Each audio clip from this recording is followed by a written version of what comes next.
నమస్తే, నా పేరు ప్రశాంతి. వై న్యూస్ కు స్వాగతం. గత కొన్నేళ్లుగా గుట్టు చప్పుడు లేకుండా రాజమహేంద్రవరంలో జరుగుతున్న బీఫ్ అమ్మకాల గుట్టు రట్టయింది. నగరంలోని తాడితోట ప్రాంతంలో గొడవను అద్దెకు తీసుకుని ఈ వ్యవహారాన్ని నడుపుతున్నారు.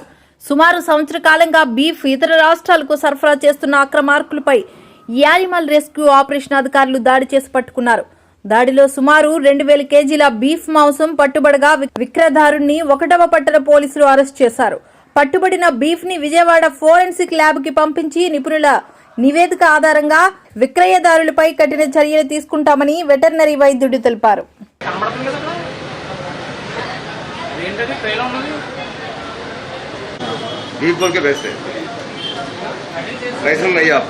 लाइसेंस है, कंपनी रजिस्टर्ड कंपनी है, कंपनी को कंपनी रजिस्टर्ड कंपनी लेकर जाने के लिए मीट वगैरह प्रोसेस फिश ये पूरा प्रोसेस करने के लिए परमिटेड है मेरे कंपनी का।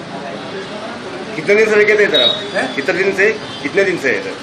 अभी 6 मंथ से है। 6 मंथ से इधर में जीएसटी है उधर ही। नहीं, आप 6 मंथ से इधर धंधा कर रहे हैं?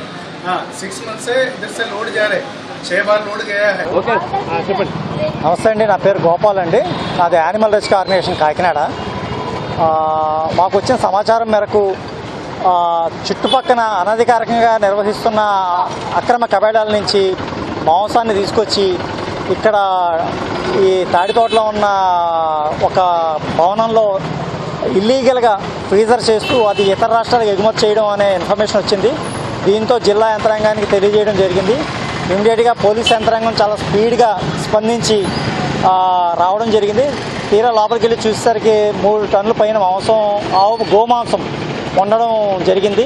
అయితే దీనికి ఎటువంటి అధికారాలు లేవు. ఎందుకంటే చుట్టుపక్కల నిర్వహిస్తున్న అక్రమ కబేళాలకే ఏ విధమైన లైసెన్సులు లేవు. అక్రమ కబేళాల నుంచి ఈ గోమాంసాన్ని కలెక్ట్ చేసి ఇక్కడ స్టోర్ చేయడం జరుగుతుంది.